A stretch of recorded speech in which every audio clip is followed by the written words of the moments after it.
Hello everyone, welcome to THC। आज मेरे साथ है कुणाल खन्ना, जो कि मेरे बहुत अच्छे दोस्त और बहुत अच्छे कॉलीग भी हैं। और हम बात करने वाले हैं जायज़ CP लेंसेज की, खासकर CP3 लेंसेज की। कुणाल के बारे में मैं बता दूं, Kunal is a wedding cinematographer, DOP। He is into primarily wedding films but also shoot lot of corporate films. And आज कुणाल को हमने इसलिए बुलाया ताकि हम आपको एक बहुत ही ज़बरदस्त एक टूल या डिवाइस के बारे में बताएं जो आपकी वेडिंग फिल्म्स को, अगर आप वेडिंग सिनेमा में या वेडिंग फिल्म्स में या वेडिंग वीडियोस में, चाहे वेडिंग्स हो चाहे प्री वेडिंग्स हो, वो अलग लेवल पे ले जाएंगे। तो बात करते हैं कुणाल से। कुणाल, कैसे हो? Thank you so much THC पे इनवाइट करने के लिए। आज हमने काफ़ी CP लेंस से शूट किया ये फ्यूचर फॉरवर्ड स्टूडियो में, और काफ़ी प्री वेडिंग्स बी रोल निकाले हम लोगों ने।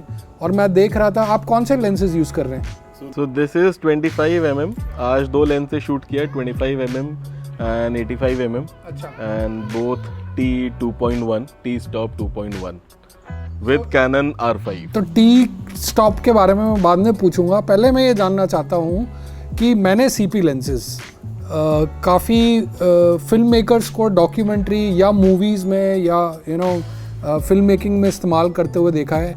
ऐसा क्या आपको लगा कि आपने इतने बड़े लेंसेज आप वेडिंग सर्किट में इस्तेमाल करने लग गए?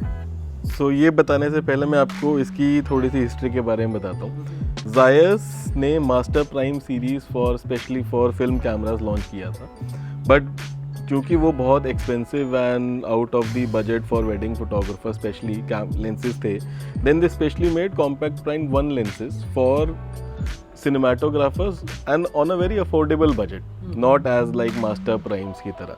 And then they made CP2, and then this is the third generation of compact prime lenses. These are primarily cinema lenses and can shoot full frame coverage. And एक wedding cinematographer को CP prime lenses use करते हुए मैंने नहीं देखा था, but the quality it gives, जो film quality मैं फिल्म्स में देखता हूँ, या फिर जो बड़े बड़े जो सिनेमैटिक कवरेज जो बड़े बड़े प्रोजेक्ट्स में होती है, you can get the same type of quality on this compact prime lens. They call it compact but it's a huge lens, it's a heavy lens.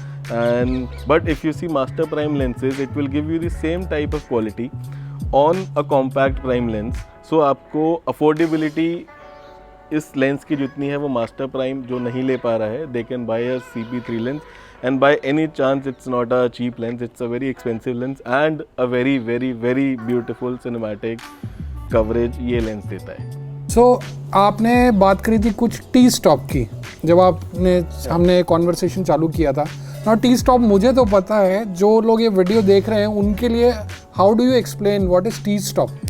सी, अब T स्टॉप का मतलब है on a cinema lens light का aperture का जो intake है, that is measured by T stops, and T stop is the exact amount of light which is entering the sensor. कोई भी लेंस में जब लाइट एंटर करती है तो because of coating, because of paint, because of the dimensions या फिर उसकी लेंथ की वजह से लाइट लॉस होता ही होता है. एंड इफ़ यू से F स्टॉप में लाइट लॉस 0.2 से 0.4 F स्टॉप्स में मेजर होता है, बट T स्टॉप में is the exact amount of light which is entering the sensor.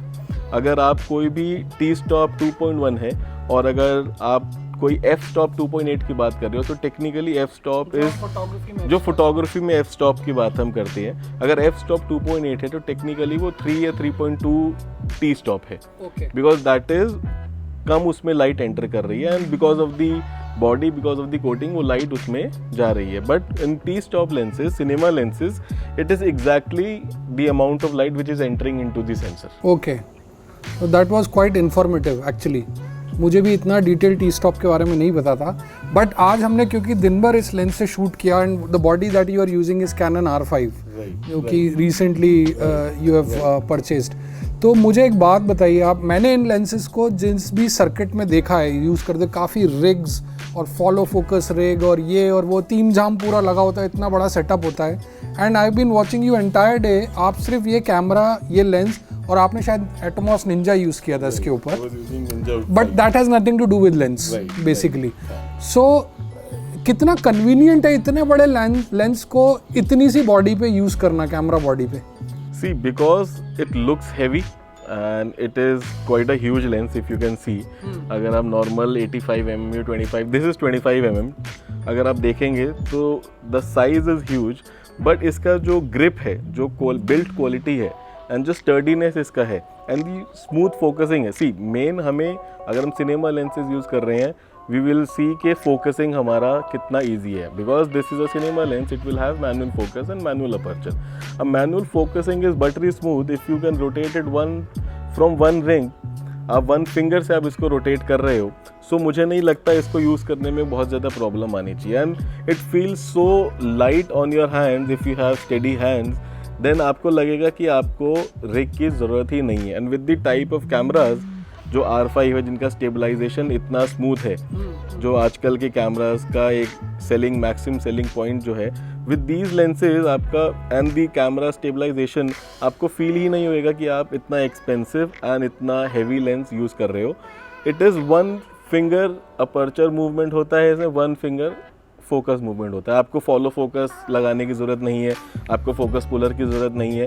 In case you're shooting weddings, आप फॉलो फोकस और focus puller नहीं यूज़ कर सकते. Right. आप फोकस पुलर आपके साथ एक काफ़ी डायनेमिक एनवायरनमेंट, हाँ, आप रन एंड गन सिचुएशन में हो, ब्राइड्स के साथ शूट कर रहे हो, मेकअप कर रहे हो, बारात आ रही है, so you have to just keep on moving around. And wedding is too dynamic, सब हसल बसल है, लोग इधर उधर. इंडियन वेडिंग खासकर इतना इसमें मूवमेंट रहता है, कभी कोई मिलनी हो रही है, कभी बारात हो रही है. So you need a lens which is reliable, जिसका focus you can just rely on the focus कि आपने एक फिंगर से मूव किया and exactly it will focus from point A to point B. And if it locks your focus, it will never lose the focus. अच्छा, अगर Kunal Indian wedding scenarios की बात करें, आप बहुत ज़्यादा प्री वेडिंग शूट करते हैं. नेचुरल बात है, प्री वेडिंग सारी मोस्टली आउटडोर्स ही होती हैं. जैसे कि ये फ्यूचर फॉरवर्ड स्टूडियो में हम लोग भी जब शूट कर रहे थे लास्ट 2 दिन में, मेरे ख्याल से 7-8 प्री वेडिंग शूट्स हो गए इधर. इसके अलावा डेस्टिनेशन वेडिंग्स राजस्थान में, रिजॉर्ट्स में, फिर पहाड़ों पे चले जाइए, आउट ऑफ कंट्री चले जाइए. हालांकि अभी पेंडेमिक के दौरान तो पॉसिबल नहीं है, बट मेरे कहने का मतलब है वेदर एनवायरनमेंट कॉन्स्टेंटली चेंज होता रहता है. खासकर कंट्री लाइक इंडिया, जहाँ एक तरफ ह्यूमिड, हॉट, हीट, इस तरीके का वेदर भी होता है, देखने को मिलता है. और सर्दियों में दिल्ली जैसे शहर में एक्सट्रीम विंटर भी देखने को मिलता है, जहाँ पे camera bodies like cannon R5 वगैरह के बारे में हमने सुना है हीट अप हो जाते हैं. और हमने भी 2 दिन में एक्सपीरियंस किया कि हीट अप होके वो बंद हो जा रहा है, and then we have to wait for some time for the camera to respond. ऐसी सिचुएशंस में how this lens is gonna perform in various weather and environmental conditions? See, with this lens compact, मैं sorry to cut you, मैं इसलिए ये चीज़ पूछ रहा हूँ क्योंकि आप ही हो अभी मेरी नज़र में जो एक्सटेंसिवली इस लेंस को वेडिंग्स और प्री वेडिंग्स के लिए इस्तेमाल कर रहा है, तो आप ज़्यादा अच्छे से बता सकते हो regarding the durability of the lens. So this lens Compact Prime 3 by Zeiss, I have used मतलब from temperatures ranging from 5 degrees to 45 degrees. This and from snow to dusty environments and pre-weddings हम कई बार शिमला में कर रहे हैं, कई बार रणथंभौर में कर रहे हैं, कई बार केरला में कर रहे हैं, कई बार बीचेस में कर रहे हैं, सैंड है वहाँ पे. This lens has never got us to a situation जहाँ पे ये फोकसिंग नहीं कर रहा, जहाँ पे इसका अपर्चर रिंग नहीं घूम रहा. फ्रॉम सुपर डस्ट कंडीशंस जहाँ पे इतना डस्ट उड़ रहा है एंड सारे एलिमेंट्स में डस्ट जा रहा है. अब जयपुर में हम लोग एक शूट कर रहे थे जहाँ पे गाड़ी चल रही है, हाई स्पीड थार चल रही है, सारा डस्ट उड़ के जा रहा है. बट दिस लेंस जो इसका फोकस रिंग है या फिर अपर्चर रिंग है, एक फ्रेम का भी ऐसा मोमेंट नहीं आया जो इसकी स्मूथनेस जो नए लेंस में थी और आज की डेट में भी वो चेंज हुई हो. And it has never happened, चाहे कैमरा ओवर हीट हो गया हो, जो हमने 2 दिन से एक्सपीरियंस किया, जो कैमरा 35 डिग्रीज में ओवर हीट हो जा रहा है, अपार्ट जब लोग कह रहे हैं कि this will not overheat, lens was still working but the camera was not. So आपका लेंस काम करता रहेगा भले ही बॉडी काम करे ना करे. And which is I am sure there will be a resolution for it by the company selling Canon, by जो EOS R5 sell कर रहे हैं. But this lens Zeiss will never get you in a situation जब आपका lens में सबसे important, manual lens में सबसे important क्या चीज़ है? Focus ring and aperture ring. If you are unable to focus, if you are unable to move your aperture, then Exactly.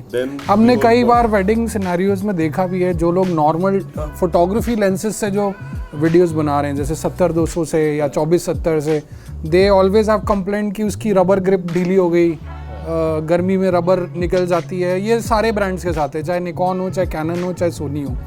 मेरे पास खुद सोनी का 70-200 पड़ा है, उसकी भी रबर ग्रिप बाहर आ जाती है. इस कंसिडरिंग दैट मेरे ख्याल से इसमें कोई रबर एलिमेंट, रबराइज एलिमेंट है? There is no rubber element. It is all metal. It is all made for extreme temperatures. आप एक भी एलिमेंट इस लेंस में from inside to outside, from mount to the glass, एक भी element ऐसा नहीं है जो रबर से या फिर कोई भी low quality material. So can these lenses with cameras like R5 या कोई भी जिस भी कैमरा का ये माउंट के साथ आता है, can we use it on gimbals? We can definitely use it on gimbals. Ronin S पे जैसे आज मैं बहुत सारे शॉट्स ले रहा था. Right. बहुत बैलेंस अगर आप करोगे, this is a very well balanced lens. From इसका फ्रंट बहुत हैवी लगता है, but with the right settings you can definitely use it on gimbal. I used for over 2 hours this lens on gimbal, but one has to be experienced to use such lenses on. This is a prime lens which is like a very expensive and a very heavy lens, so you have to be very sure on how to use it on a gimbal.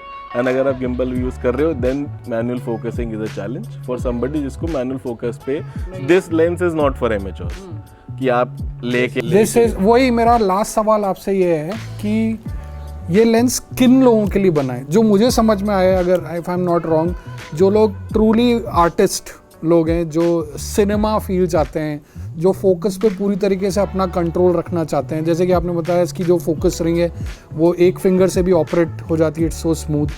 सो उन लोगों के लिए खासकर ये lens. This lens, जैसे मैंने बोला, this is not for amateurs because manual focus, manual aperture is not for everybody. आपको you will have to have knowledge of focus rings, you will have to have knowledge on aperture rings, आपको कितना focus करना है.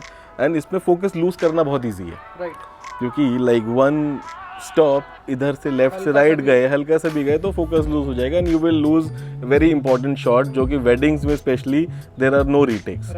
It is very important for a lens to support you while shooting something which is very important for somebody's life. So wedding जैसे scenario में अगर मैं किसी को सजेस्ट करूँगा यूज़ करना, so somebody professional who really wants to achieve true cinema look. अब true cinema look से मैं चाहूँगा, because weddings में there are a lot of colors, Indian weddings, rich blacks हैं किसी में, high contrast images चाहिए, because wedding is all about colors, Indian weddings are all about colors.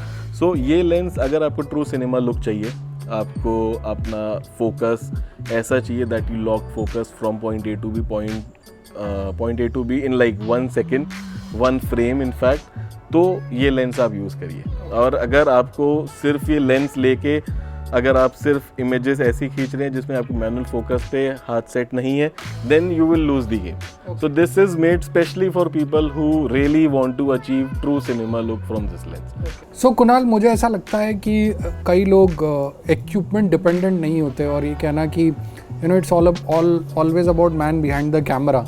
So yes, that's true, but there are some devices, some tools जिनको अगर इस्तेमाल किया जाए तो आपका काम एज अ क्रिएटिव पर्सन काफ़ी आसान हो जाता है. And this CP3 lens is one of those tools जो कि आपका काम एज अ क्रिएटिव पर्सन काफ़ी आसान कर देता है when it comes to wedding films और प्री वेडिंग फिल्म्स. सो मुझे ऐसा लगता है कि अगर आप अपने वेडिंग फिल्म्स को दूसरे लेवल पे लेके जाना चाहते हैं, you want to shoot as good wedding films as cinema feel वाली, cinematic, then probably CP3 lenses को आप ट्राई कर सकते हैं. Yes, they are not cheap, they are expensive, but जो भी आप इन्वेस्टमेंट इसमें करेंगे, you will definitely you know I believe आपको उसका रिजल्ट बिल्कुल नज़र में आएगा. वीज़ा वेज जो फोटोग्राफी लेंसेज हम यूज़ करते हैं, अगर उनके कंपैरिजन आप इनका रिजल्ट देखेंगे तो that will be that will really blow your mind. और इसी चीज़ को ध्यान में रखते हुए इसी चैनल पे एक और वीडियो है जो कुणाल ने शूट किया है CP3 लेंसेज के साथ कैनन R5 यूज़ करके। वो वीडियो आप ज़रूर देखिए, डिस्क्रिप्शन में उस वीडियो का लिंक भी है, और वो वीडियो से आपको आइडिया लग जाएगा हम किस लेवल ऑफ क्वालिटी की बात कर रहे हैं। वो वीडियो हमने यहीं पे लास्ट 2 दिन में शूट किया है and I hope you will enjoy that video. Thank you Kunal for sharing all those knowledge and information about CP3 lenses, and I'm sure जो भी viewers अभी देख रहे हैं they'll be really delighted to know that there are tools in the market available जिनको use करके वो अपने फिल्म्स को दूसरे लेवल पे ले जा सकते हैं, right? So thank you once again. I'll be back with another video. Until next time, bye for now.